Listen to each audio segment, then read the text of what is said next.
Salam, selamat siang sahabat terkasih. Hari ini kita akan melanjutkan pembacaan dari Daniel 2 ayat 24 sampai 35. Pada bagian sebelumnya kita melihat bagaimana Daniel dan sahabat-sahabatnya mencari Tuhan dalam doa ketika nyawa mereka terancam. Allah menjawab doa itu dengan menyingkapkan rahasia mimpi Raja Nebukadnezar. Hari ini kita akan melanjutkan pembacaan dari Daniel 2 ayat 24 sampai 35.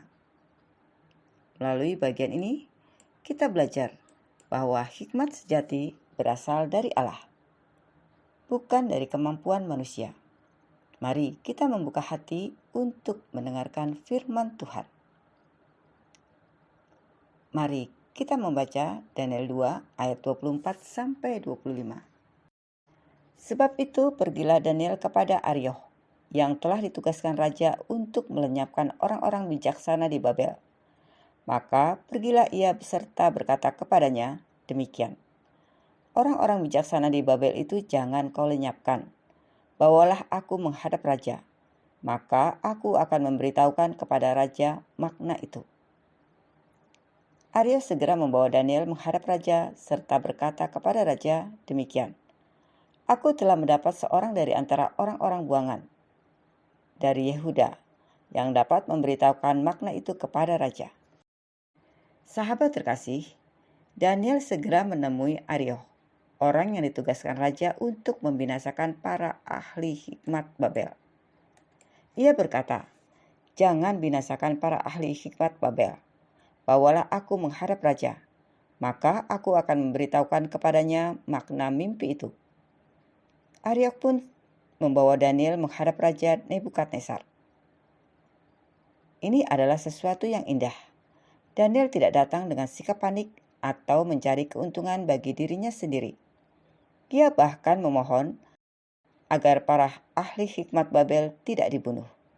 Padahal mereka adalah orang-orang yang selama ini dikenal sebagai penasihat kerajaan, bahkan sebagian besar tidak mengenal Allah Israel. Inilah hati seorang yang dipenuhi hikmat Tuhan. Hikmat bukan hanya membuat seseorang pandai berbicara. Hikmat juga membentuk belas kasihan dan kepedulian terhadap orang lain. Orang yang hidup dekat dengan Tuhan tidak mudah memikirkan keselamatan dirinya sendiri. Ia juga memikirkan keselamatan sesamanya. Daniel 2 ayat 26 sampai 30. Bertanyalah raja kepada Daniel yang namanya Belsasar, "Sanggupkah engkau memberitahukan kepadaku mimpi yang telah kau lihat itu dengan maknanya juga?" Daniel menjawab, "Rahasia yang ditanyakan tuanku raja tidaklah dapat diberitahukan kepada raja oleh orang bijaksana, ahli jampi, orang berilmu, atau ahli nujum. Tetapi di surga ada Allah yang menyingkapkan rahasia-rahasia. Ia telah memberitahukan kepada tuanku Raja Nebukadnezar apa yang akan terjadi pada hari-hari yang akan datang. Mimpi dan penglihatan-penglihatan yang tuanku lihat di tempat tidur ialah, sedang tuanku ada di tempat tidur, ya tuanku raja, timbul pada tuanku pikiran-pikiran tentang apa yang akan terjadi di kemudian hari. Dan dia yang menyingkapkan rahasia-rahasia telah memberitahukan kepada tuanku apa yang akan terjadi. Adapun aku, kepadaku telah disingkapkan rahasia raja, dan supaya tuanku mengenal pikiran-pikiran tuanku." Sahabat terkasih, raja bertanya kepada Daniel, "Benarkah engkau dapat memberitahukan kepadaku mimpi yang kulihat itu beserta maknanya?" Jawaban Daniel sangat luar biasa. Ia berkata bahwa para ahli hikmat, para pemanggil arwah, para ahli sihir, maupun para peramal tidak dapat menyatakan rahasia itu kepada raja. Tetapi kemudian Daniel berkata, "Tetapi di surga ada Allah yang menyingkapkan rahasia-rahasia." Kalimat ini adalah inti dari seluruh pasal ini. Daniel tidak berkata, "Aku tahu jawabannya." Ia juga tidak berkata, "Aku lebih pintar daripada orang lain." Sebaliknya, ia mengarahkan perhatian raja kepada Allah. Daniel sadar bahwa dirinya hanyalah alat. Hikmat itu berasal dari Tuhan. Pengetahuan itu berasal dari Tuhan. Penyingkapan itu berasal dari Tuhan. Bahkan Daniel berkata bahwa rahasia itu dinyatakan bukan karena ia lebih berhikmat daripada semua manusia. Kerendahan hati seperti inilah yang membuat Tuhan dapat mempercayakan perkara-perkara besar kepadanya. Di zaman sekarang, dunia sering mendorong kita untuk mencari pengakuan dan pujian. Namun, firman Tuhan mengajarkan hal yang berbeda. Semakin Tuhan memakai kita, semakin kita menyadari bahwa semua kemuliaan hanya milik-Nya. Daniel 2 ayat 31-35. Ya Raja, Tuanku melihat suatu penglihatan, yakni sebuah patung yang amat besar. Patung itu tinggi, berkilau-kilauan luar biasa, tegak di hadapan Tuanku dan tampak mendahsyatkan. Adapun patung itu, kepalanya dari emas tua, dada dan lengannya dari perak, perut dan pinggangnya dari tembaga. Sedang pahanya dari besi, dengan kakinya sebagian dari besi dan sebagian lagi dari tanah liat. Sementara Tuanku melihatnya, terungkit lepas sebuah batu tanpa perbuatan tangan manusia. Lalu menimpa patung itu tepat pada kakinya, yang dari besi dan tanah liat itu sehingga remuk. Maka dengan sekaligus diremukkannya lah juga besi, tanah liat, tembaga, perak, dan emas itu. Dan semuanya menjadi seperti sekam di tempat pengirikan pada musim panas. Lalu angin menghembuskannya, sehingga tidak ada bekas-bekasnya yang ditemukan. Tetapi batu yang menimpa patung itu menjadi gunung besar, yang memenuhi seluruh bumi. Sahabat terkasih, Daniel mulai menceritakan mimpi Raja Nebukadnezar. Raja melihat sebuah patung yang sangat besar dan luar biasa.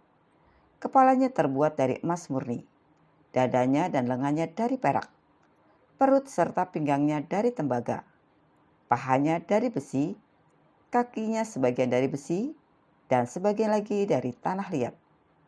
Kemudian sebuah batu yang tidak dipahat oleh tangan manusia menghantam kaki patung itu sehingga hancur berkeping-keping. Seluruh patung itu menjadi seperti sekam yang diterbangkan angin. Tetapi batu itu menjadi gunung besar yang memenuhi seluruh bumi. Sampai di sini Daniel belum menjelaskan arti mimpi tersebut.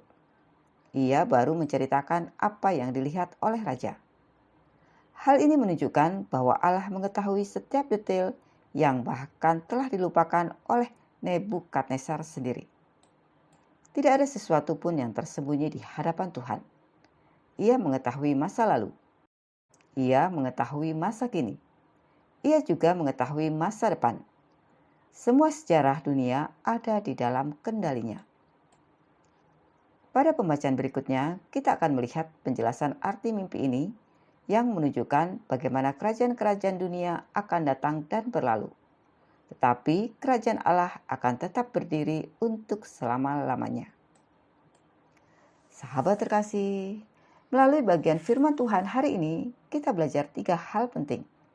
Pertama, hikmat sejati berasal dari Allah. Kedua, orang yang dipakai Tuhan tidak mencari kemuliaan bagi dirinya sendiri. Ketiga, Allah mengetahui segala sesuatu dan memegang kendali atas sejarah dunia maupun kehidupan setiap orang. Karena itu, ketika kita menghadapi persoalan yang terasa mustahil, jangan hanya mengandalkan kemampuan manusia. Datanglah kepada Tuhan, Allah yang menyingkapkan rahasia kepada Daniel, tetap Allah yang sama hari ini. Ia sanggup memberikan hikmat, jalan keluar dan pengertian pada waktu yang tepat bagi setiap orang yang berharap kepadanya. Sahabat terkasih, mari kita berdoa bersama. Bapa yang Maha Baik, terima kasih untuk firman-Mu hari ini. Kami belajar bahwa hanya Engkaulah sumber segala hikmat dan pengertian. Jauhkan kami dari kesombongan dan ajarlah kami untuk selalu memuliakan nama-Mu dalam setiap keberhasilan yang kami terima. Ketika kami menghadapi persoalan yang tidak mampu kami selesaikan dengan kekuatan sendiri, tolonglah kami untuk datang kepadamu lebih dulu. Berikanlah hikmat agar setiap keputusan yang kami ambil sesuai dengan kehendak-Mu. Kami percaya Engkau adalah Allah yang mengetahui segala sesuatu dan memegang kendali atas hidup kami. Di dalam nama Tuhan Yesus Kristus, kami berdoa dan mengucap syukur. Amin. Sahabat terkasih, kiranya firman Tuhan terus bertumbuh dalam hati kita dan menjadi pelita bagi setiap langkah kehidupan kita. Sampai jumpa di pembacaan Alkitab berikutnya. Selamat beraktivitas. Tuhan Yesus memberkati.